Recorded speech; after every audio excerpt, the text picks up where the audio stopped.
I've got to learn how to do this. That's the, You just twist here. Twist here, And that loosens it. and then you tighten And it then again. yeah, and then you tighten it again when you get to that. Okay. That's just, That's good. yeah, well, it's, Oh, that's pretty high. yeah. But Neal's coming, so we need it high. That's good. All right, Neall, would you like to come up?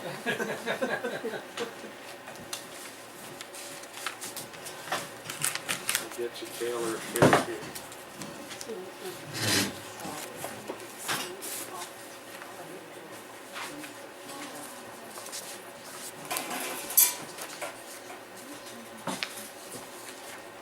How do you like it? Not that hungry, do you want to have a little bit? That's better.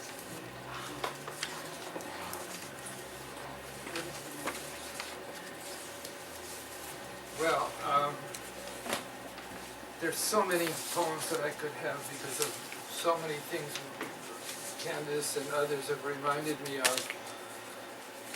But as the second to the last of the open mic tonight, I think I'd like to share a poem. I don't think I've shared it at any of the venues. And it's called The Poet. The voice that speaks through the poet transforms a simple wordsmith into a profound speaker of wisdom. One who puts pen to paper so that all may hear the insight and wisdom that springs forth from the offerings of that voice. The poet responds to a voice that reaches down from the other side through the noise and clatter of the mind and speaks to the poet. Accepting or resisting, when the poet gives that voice shared, that we call poetry. And them that gives voice to the gift, we call them poets.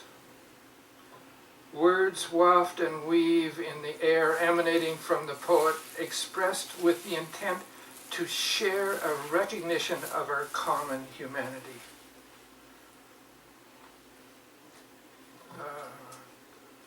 The poet expounds the truths of our common problem of being half animal, full of wants and needs, as well as half spirit, full of prayers and chants. In the beginning of time, the voice spoke to the poet around the fire, and then retold the story painted under the walls of caves. That voice tells and retells of the epic journey of humanity, repeated from a time centuries upon centuries ago. The voice utters words speaking from the deepest, darkest part of our memory, beyond conscious thinking, but recognized by our collective understanding. That poetic voice can be understood by every human being in this world without regard to race, color, ethnicity, gender, or religious belief. The poet speaks to everyone as we share a common memory emerging from the distant past.